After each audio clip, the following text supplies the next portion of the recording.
Parce que des gars de course, ça jase de course. Vous entrez maintenant dans le podcast des gars de course avec Kevin Hébert.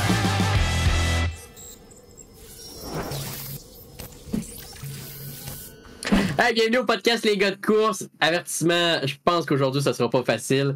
Déjà là, on est 25 minutes en retard, on essaie de partir depuis tantôt.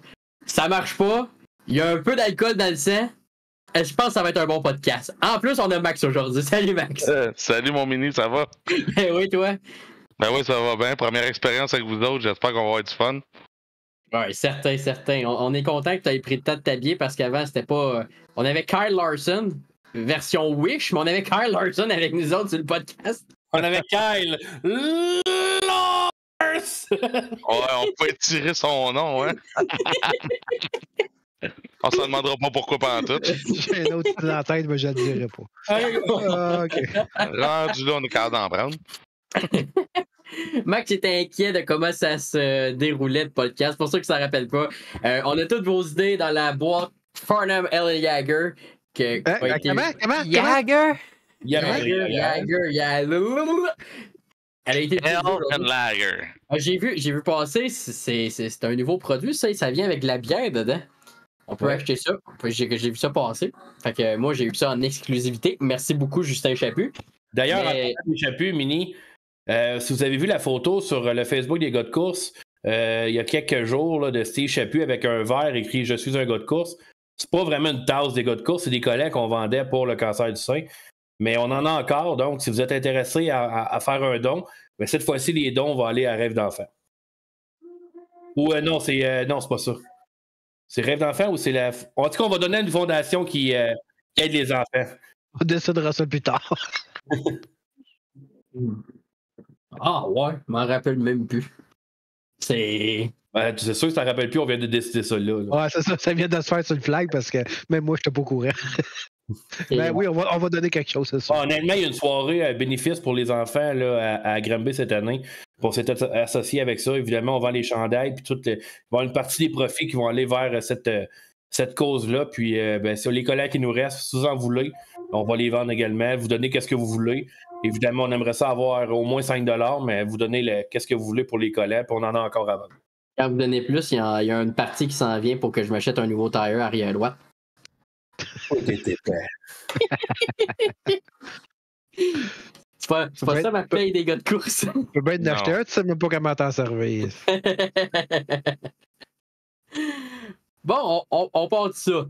Ah ouais, let's go. On va juste être sûr. Tommy, t'es-tu prête? Ça sera pas facile aujourd'hui. Oh. Ah ouais, mini paye sur le gaz, tourne à gauche. Ouais. Le spectateur qui vous a fait le plus rire une fois. Moi, ça serait trop facile, ça serait Lulu. C'est pas un spectateur. Mais Ouais, ça serait ça Lulu. compte pas. Ça compte pas. Mais il y aurait la boîte serait remplie d'anecdotes de Lulu. Mais moi, j'en ai un que j'ai vu à Granby qui était vraiment drôle, mais je connais pas la personne parce qu'il était assis en avant de moi. Mais ça remonte à plusieurs années. C'est Kyle Robidoux qui était son fan. Il était fan de Kyle Robidoux. Puis à toutes les fois que Kyle Robidoux se levait, il passait un auto, il se levait dans l'estrade. Là, je peux pas vraiment me lever parce que. Mais il se levait puis il faisait la passe de One Direction. Comme ça. Tous les dépassements que Kyle faisait, il se levait puis il faisait ça. Ça m'a marqué, je m'en rappelle encore, puis je vais m'en rappeler longtemps. Là. La pause de One Direction. Ouais, One Direction. Comme ça. Ah, je suis trop vieux pour connaître ça. Attends un peu, on va, je vais vous montrer ça. Oups! Ah, ça y est. Bon, ben, pendant que Max il répare son téléphone, moi, je me souviendrai à Drummondville, il y avait un fan qui il était en bas, il venait d'aller s'acheter un plat de popcorn. Il y a une grosse motte de terre qui est sortie de la 4 qui est atterrie en plein dans son plat de popcorn qui a revolé partout. C'est à peu près ça que je me souviens. Ouais, mais C'était comme ça, le One Direction. Ah, OK, ben comme on dit, tout ça pour ça. Ouais, c'est ça. C'est pour ça que le téléphone a pris une débarque. Moi, sérieux, Je veux dire un shout-out à Alexandre Allard. Il est toujours incroyable dans les estrades. À Charlotte déguisée, ça n'a pas de sens, en barate, en n'importe quoi. Pour vrai, il a fait rire une section complète à Charlotte. C'est tellement un personnage, mais tellement attachant parce qu'il est tellement fin. Mais on a tellement de plaisir avec lui, ça n'a aucun sens. Les déguisements qui sortent à chaque fois. Puis je pense que c'est probablement lui qui m'a fait le plus rire. Là. Je pense que c'est le gars qui t'attend le moins. Ben, en même temps, tu sais, tu le vois, au début, tu sais pas comment le saisir, mais quand tu apprends à le connaître, si boire, c'est tout qu'un personnage, mais il est tellement le fun à côtoyer. Ouais, mais c'est ça, il est tellement fin, là, pour vrai. Oui. C'est un excellent barbier aussi. Ben, c'est un gars très coloré aussi. Tu peux pas le manquer. Tu le vois et tu sens sa présence. Bon, il y a un aura autour que tu le sais que ça va être fun. Moi, c'est toujours ce qui m'impressionne, c'est les fans qui sont des estrades qui vont crier après leur pilote. Ah ouais, avance, plus vite, plus vite. Je peux comprendre dans un stade de baseball ou un stade de hockey, tu as peut-être une chance que le joueur t'entende, mais sur une piste de course, il n'y a pas beaucoup de chances que les pilotes t'entendent. Moi, c'est quand là que. Tu sais, ils, comme avec leurs jambes, là, ils pèsent sur l'estrade. Ah ouais, pèse, là, donne du gaz. Tu es en train de me dire quand je crie après-midi, ah ouais, pèse, il m'entend pas. Ah, je te donne rien. Ben, toi, t'as un micro dans les mains, fait qu'il y a des chances que t'entendes un peu plus, mais c'est pas sûr. Ah, mais tu sais, t'es à côté de condition qu'il y ait ton micro. Ouais. Pas bonne soirée pour dire ça. Non, j'ai mis ça dans le micro-ondes, je l'ai réchauffé un peu, ce joke-là. Là. Ouais. Hey, ça sera pas facile. Les soirs de cancellation de course, là, ouf. Ah, puis j'ai un autre. Ça va être facile. C'est de suite à mon picha. Go.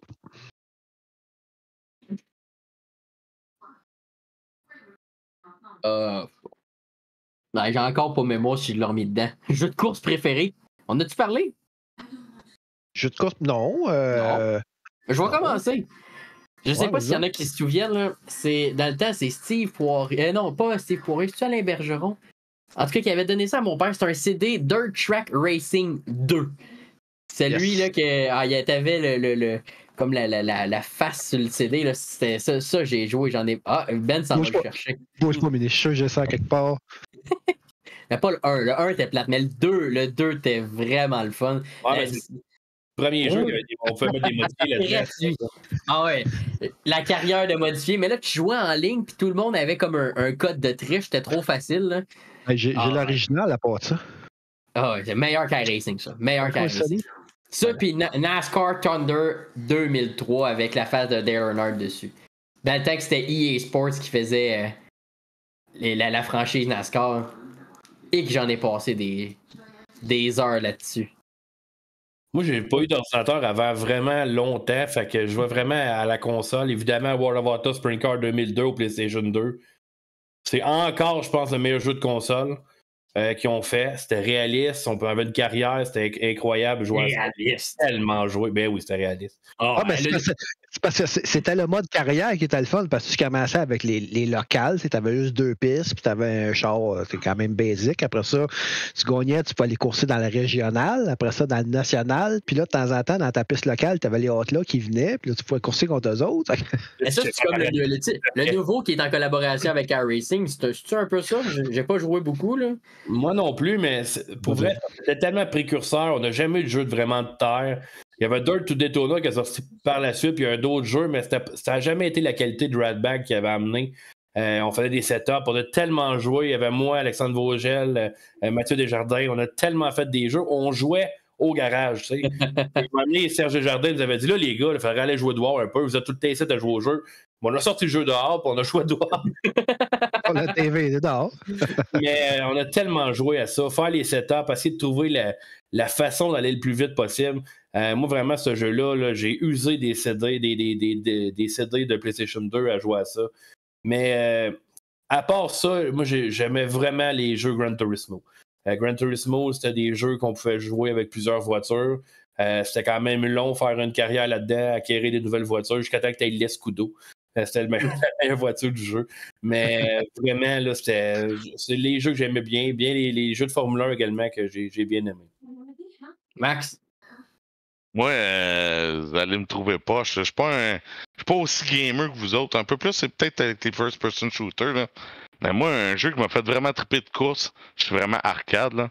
C'est. Comment ça s'appelait? C'est Rock'n'Roll Racing, que tu jouais sur la Super Nintendo. Avec les bonnes chansons de Ozzy Osbourne pendant que tu tirais de la mitraillette pour défaire les 4x4 en avant de toi. Moi, c'était ça, mes jeux de course. Je suis vraiment pas iRacing. Je suis pas. J'ai joué un petit peu à Gran Turismo, mais moi, je suis plus du genre arcade. Là. C'est là que son côté redneck sort à max. Ouais, mais c'est moi le plus vieux, hein. 2 semaines. 2 semaines. 2 semaines, mais ça a l'air que ça faisait la différence tantôt. Là. Pour toi, t'étais le jeune Chris, moi j'étais le vieux calice. C'est ça. C'est ça. Ouais. Ben moi, c'était. J'ai pas été vraiment un joueur console. J'ai surtout été un joueur PC pendant pas mal toute ma jeunesse, puis encore aujourd'hui. Moi, c'est vraiment les jeux, comme tu as dit, Mini, tantôt, Dirt Track Racing 2. Il y avait le 1 avec, que j'avais commencé, puis après ça, l'évolution Air Factor qu'on a joué à peu près. Mini Tommy, vous connaissez ça, Air Factor, on a essayé à peu près tous les modes. Pour ceux qui se souviennent, là, c'est ceux qui ont connu ça un peu, on se connectait sur TeamSpeak, puis moi, dans le temps, c'était Sylvain Moison qui il rentrait dans mon ordi, puis là, il m'installait les modes. Fait que là, je pouvais jouer. Puis, j'étais pas bien réguiné, mettons. Fait que je mettais mon volant sur mes genoux, puis là, je coursais de même, puis une fois de temps en temps, quand j'étais trop dedans, le volant, il levait. J'avais mal à manger, mettons. Mais c'est un peu là qu'on s'est connus aussi. C'est là que j'ai connu Tommy, en tout cas, sur Air Factor. Tu peux être moins bien à manger que moi, par exemple, avec ma manette, là. Tommy à manette, il torchait tout le monde. C'est incroyable. Mais tu sais, j'ai eu beaucoup de ligues de course. J'ai commencé au début des années 2000 avec une ligue iRacing 1, iRacing 2. C'est d'ailleurs là-dessus que j'ai rencontré un des membres de l'équipe du Saut, que là, après ça, je me suis joint à eux autres pendant quelques années. Voodoo. Après ça, ouais, Voodoo, Tipit, toute cette gang-là.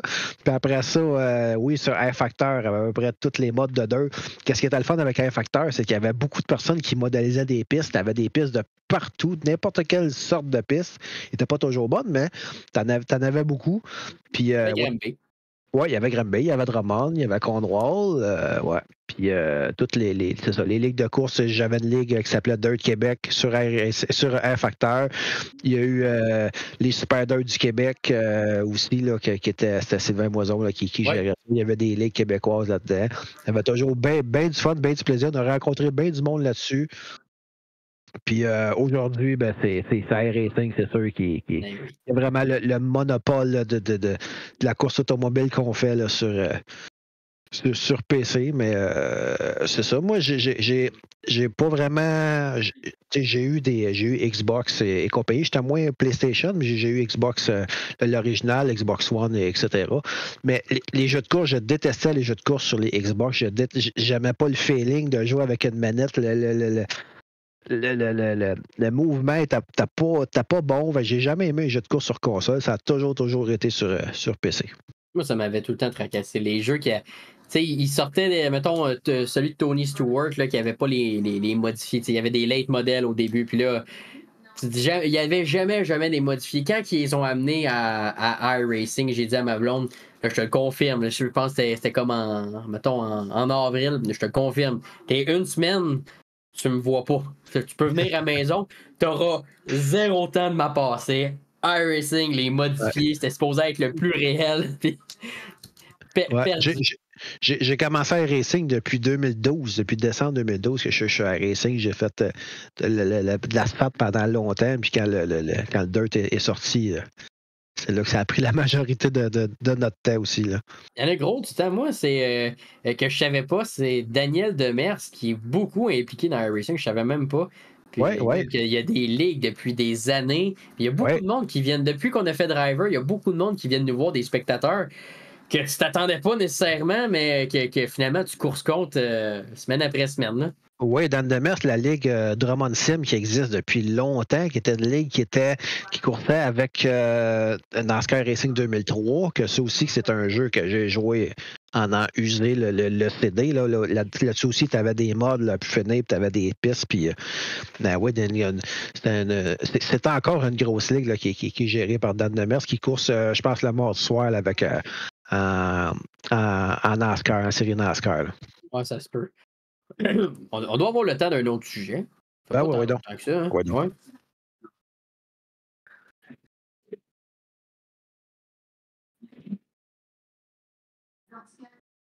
Votre coup de cœur de l'année 2023. Ah, l'année est jeune encore, votre coup de cœur. Ouais, jusqu'à présent. Ouais, moi, je dirais, honnêtement, là, je dirais Pierre Dagenet pour 2 raisons. Pierre Dagenet a amené Mario Claire partout, parce que Mario Claire aurait probablement coursé juste Drummondville, peut-être RPM, mais là, on peut voir Mario Claire partout dans le 124.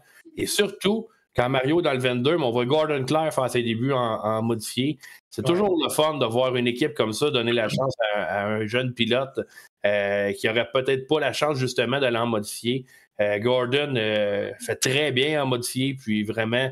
je pense que c'est super le fun de voir l'implication de Pierre Dagenet. Fait tous les championnats au Québec, amène Mario Claire. Donc, moi, ce serait mon coup de cœur jusqu'à présent.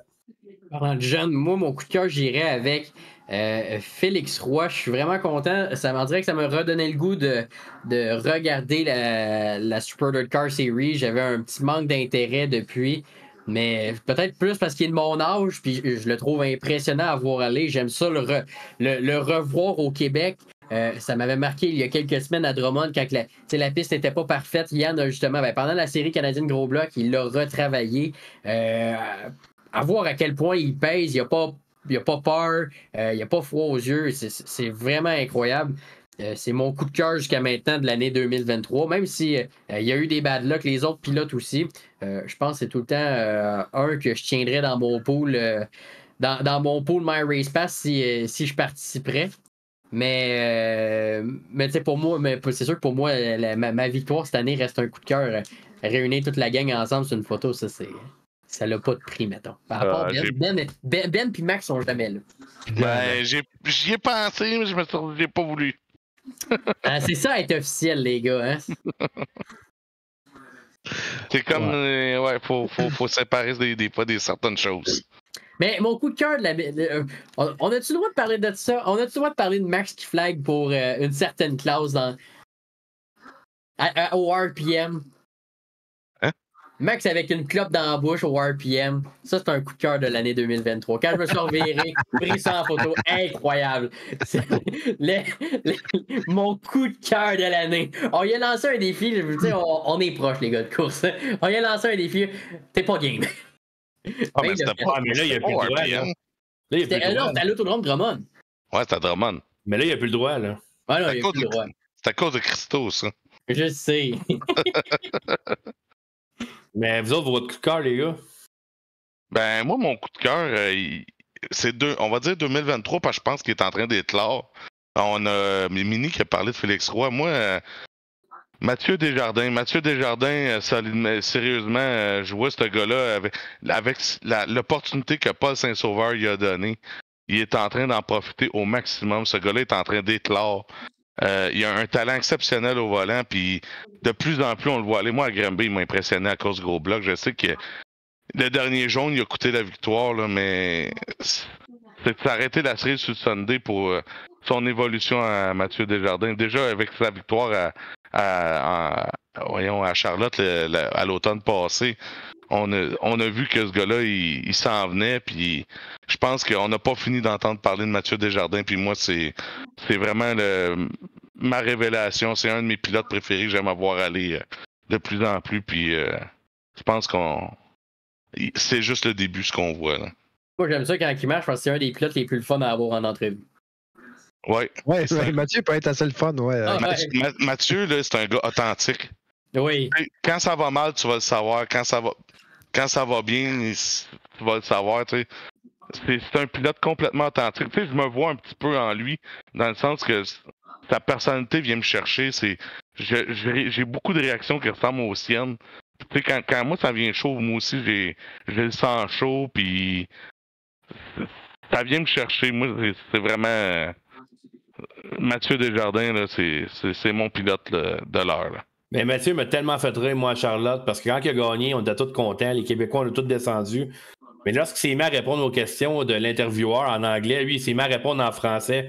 Les émotions étaient tellement grandes que là, lui, il répondait en français. Puis à un moment donné, il s'en est rendu compte. Puis il s'est excusé à l'intervieweur, puis il a dit non, c'est pas grave, c'est de l'émotion. Mais vraiment, ça m'a fait rire cette histoire-là. Puis on était tellement fiers de voir un Québécois remporter cette course-là. Ouais.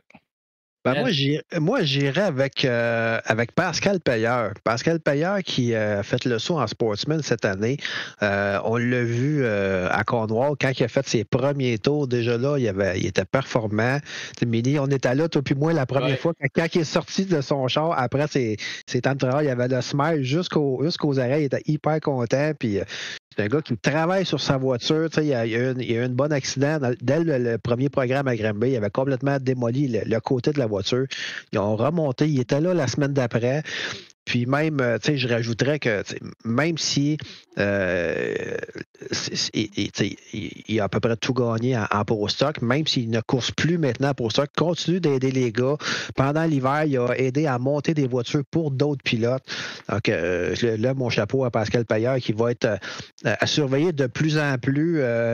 Sportsman, c'est quand même complètement différent de ce qu'il conduisait en Pro Stock. Donc il y a de l'adaptation à faire, mais il va être à surveiller de plus en plus au fil des semaines. Il est pas fou. Depuis ses premiers tours à Cornwall, hein, on avait resté étonné de voir à quel point il était vite déjà. Ça n'avait pas été facile parce qu'il y avait eu des bad luck. Puis le début de l'année, gros accident qui a coûté cher, mettons. Mais c'est là que tu vois les vrais passionnés. La semaine d'après, il était déjà là. 80 heures dans le garage. Puis 13 heures de dommages.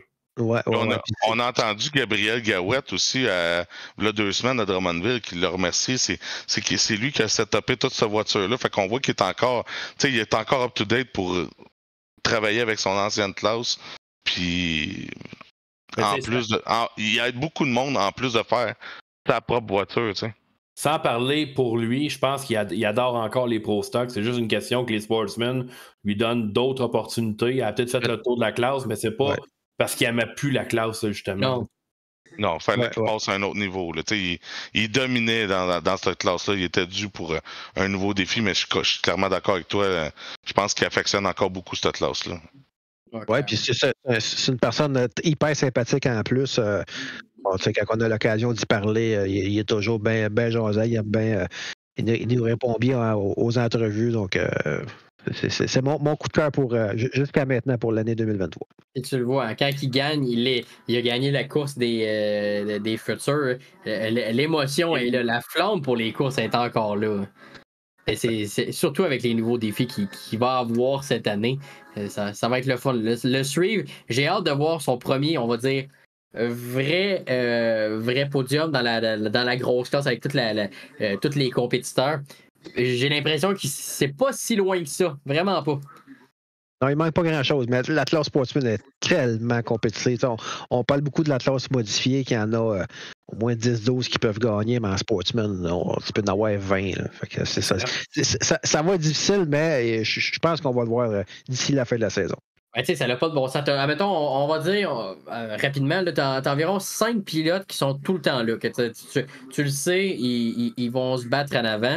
Le top 10, le restant du top 10, il varie un petit peu. Mais à l'arrière de ça, ça varie avec les pilotes qui sont dans le top 20. Tu as toujours quelqu'un qui a une chance de prendre une place dans le top 10. C'est vraiment... ça doit pas être facile. Quand tu arrives et tu sais pas nécessairement combien de gars tu vas avoir ce soir-là, tu vas-tu faire la finale? Parce que ça fait quoi? Ça fait 2 soirs de suite en sportsman qu'on prend pas tout le monde. Il y a comme deux... Déjà, depuis le début de la saison, à Granby, on a toujours défoncé le 30 auto. Ouais. À Granby, c'est toujours en haut de 30.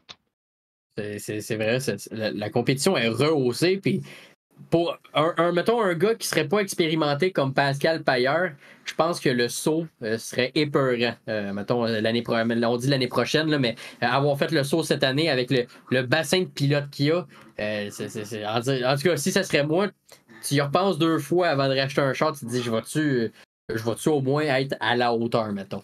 Il n'y avait pas le choix. Ouais, c'est ça. C'est sûr que pour quelqu'un qui va monter en sportsman, d'après moi, partir de zéro, c'est pratiquement impossible. Ça prend un minimum d'expérience, soit en slingshot, soit en pro stock, soit en sport compact ou peu importe. Là, ça prend un minimum d'expérience avant d'embarquer dans cette ligue-là. Je pense pas que tu peux, du jour au lendemain, t'acheter une voiture puis pour pouvoir au moins suivre le fil tellement que c'est tellement compétitif. Là. On finit tout ça de même ou on a du temps, Pierre-Luc? Ben, il va falloir que tu éteignes la TV, en tout cas, une chose qui est sûre. On entend une TV. T'entends ma TV? Oh. Ah, mais tu sais, c'est vendredi cancellation. Il y a de la vie dans la maison. Là, il mouille dehors. J'ai les chiens en dessous du bureau qui ont peur. Pas parfait pour filmer un podcast. En plus, avec les gars qui sont sur la bière, pas parfait. Ouais, ça a bien, là. J'ai pris une gorgée, on va en prendre une deuxième à ce temps. On commence, ça reste bien des petites cannes en plus. Ouais, Tommy, il est au vert, lui. Yeah. Marlou le rempli combien de fois à date? Non. C'est pas combien de fois qu'elle l'a rempli, c'est combien de fois qu'il l'a renversé. C'est ça l'affaire. Arrête. Finis ça, ce podcast-là. Là. Fini? OK, fini. Bon. Ben, Max, merci bien gros d'être venu. Ben, ça m'a fait plaisir, puis je suis pas mal sûr qu'on va se revoir. Ben oui, certain. Parce que vous le voyez, Max, c'est un gars de course. Il a son chandail les gars de course. C'est rare qu'on le voit devant la caméra. Il vient une fois de temps en temps cette semaine aux courses, mais si vous ne le replacez pas, c'est le flagman à Drummond, le flagman en remplaçant à Ben, puis sinon, ben, dans la courbe numéro 1 à Granby. C'est là que vous pouvez le voir. Fait que, dans la cabine téléphonique à Saint-Marcel dans le 4. Dans la cabine téléphonique. La place où d'habitude, il y a tout le temps ben du trafic avec un towing qui sort là, avec un char qui veut rembarquer. Ah ouais, ça c'est dans mon coin, ça. Mais Max, t'as-tu un nouveau surnom? Parce que Superman, il était dans une cabine téléphonique aussi. Là. Non, Superman, c'est pas moi. Non, je me donnerai pas ce nom-là, c'est pas vrai. Bon, ben merci bien gros, Max, d'être venu. Puis merci les gars. Merci à vous autres de toujours être là pour le podcast Les gars de course. Toujours le fun. Quand vous nous envoyez des sujets, on les prend en note, on les rajoute dans voyons, la boîte à munitions Farnham Ellen Jagger, qui est une boîte à bière. N'hésitez pas. Il la scrape de plus en plus à chaque fois. J'ai eu un petit... Je m'en venais mieux. Mais là, on dirait que ça se perd. Mais si vous envoyez, en tout cas, n'hésitez pas à l'acheter. Merci beaucoup à Justin Chappé qui nous avait offert ça. Les profs à l'école disaient ça aussi. Hein. Ça en est un petit peu mieux, mais ils l'échappent. Ouais. C'est pour ça que j'ai quand il revenait à l'automne, c'était toujours difficile. Encore étonné d'avoir une job à la radio pareil. On sait pas, ça pourrait finir, on sait jamais. Puis, merci vous deux. Puis, merci beaucoup à tous les. On est trois. Ouais, mais non, mais j'ai dit 2 fois max. Là, c'était à votre tour. Je l'ai gâté. Là, c'était à votre tour. Okay. Toi, t'auras pas la chance. Vu que tu me blastais, tu l'auras pas 2 fois. On va l'offrir 2 fois à nos spectateurs. Merci. On se revoit bientôt pour un autre podcast, les gars de course. On en tourne quand on a un peu de temps devant nous. Puis ça donne bien. On le fait en ce moment. On est vendredi soir, le 16. Ça a été cancellé à l'Autodrome Granby. On risque sûrement de vous en faire un. Peut-être demain, si Tommy part pas aux États-Unis pour aller voir des courses. Tommy part aux États-Unis pour aller voir des courses. D'un coup que ça change, ça dépend de lui. Mettons qu'il serait travaillé un peu pour nous autres. On va peut-être vous en faire un autre. Mais sinon, je vous remercie d'avoir été là. Et on se reprend sinon mardi pour un autre épisode de cette semaine aux courses avec toutes les nouvelles sur Terre battue. On n'aura pas gros cette semaine, pas de résultats, ben. Mais pareil, on va être là avec des invités. Bye bye tout le monde.